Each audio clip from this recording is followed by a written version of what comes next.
NVIDIA's new Shield TV is still the fastest set-top box around, despite having the same hardware as before.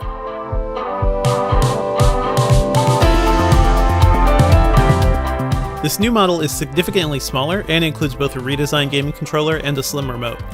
The Shield is still $200, but the remote previously cost an additional $50. It keeps a sharp and angular style from the 2015 model, but it's shrunken down to an impressively small size.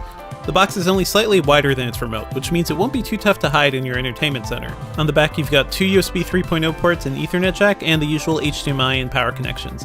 There's no micro SD card slot like before, but you can expand the Shield's paltry 16GB of storage with USB sticks. It's still powered by NVIDIA's Tegra X1 chip, and it includes 3GB of RAM.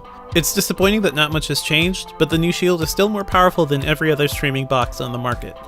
To its credit, NVIDIA is also bringing all of the Shield's new features to the original model via software update, so if you've got one of those laying around, you won't need a new box. You can just snag NVIDIA's new Shield controller for $60 on its own.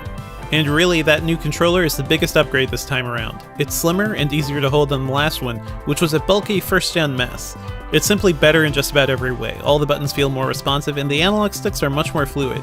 As a gamepad, it's still not as refined as the Xbox One's controllers, but it's getting there. The remote now features a matte metal finish, but otherwise it's identical to the last one. It's like an oversized Apple TV remote, with a circular directional pad and a large button for voice commands. One of the big selling points for this new Shield was the addition of Google Assistant, but unfortunately that's not arriving until later this year.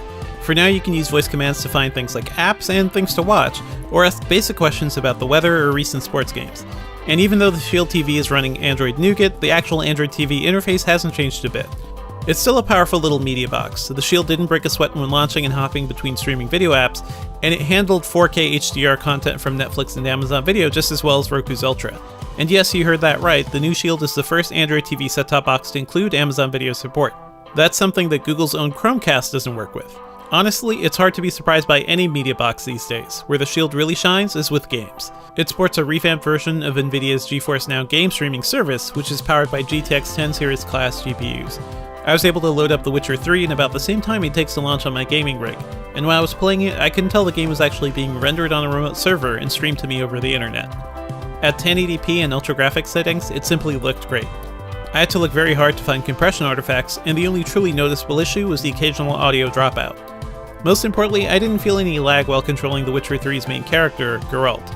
Running and jumping felt incredibly responsive, and I had no trouble getting into the rhythm of the game's combat. Similarly, I had a blast with Shadow Warrior 2, a fast-paced shooter where you'd really notice input lag. It suffered from more compression artifacts than The Witcher 3, but it still looked impressive. Naturally, the quality of your GeForce Now experience will come down to your internet setup. It was fine when connected wirelessly on my 802.11ac network on my Netgear Nighthawk router, which is backed by a fairly reliable 100 megabits per second cable connection. I'm sure it would perform even better when connected over Ethernet, but personally that's something I'm trying to avoid in 2017.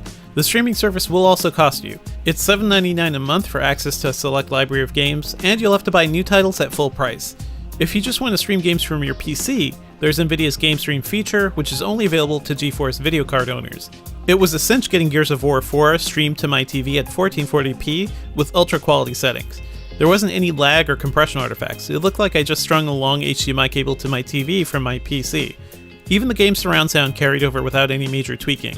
It also helps that I've got a decent gaming rig powered by an NVIDIA GTX 1080 GPU. Being an Android TV device and all, the Shield can also play actual Android games. Mostly though, I found them to be pretty disappointing experiences. Resident Evil 5, for example, was a stuttering mess that crashed almost every time I loaded it. There are other Android titles out there, but none of them were as compelling as the games available on GeForce Now or GameStream. If you can't tell by now, the Shield is really just meant for gamers.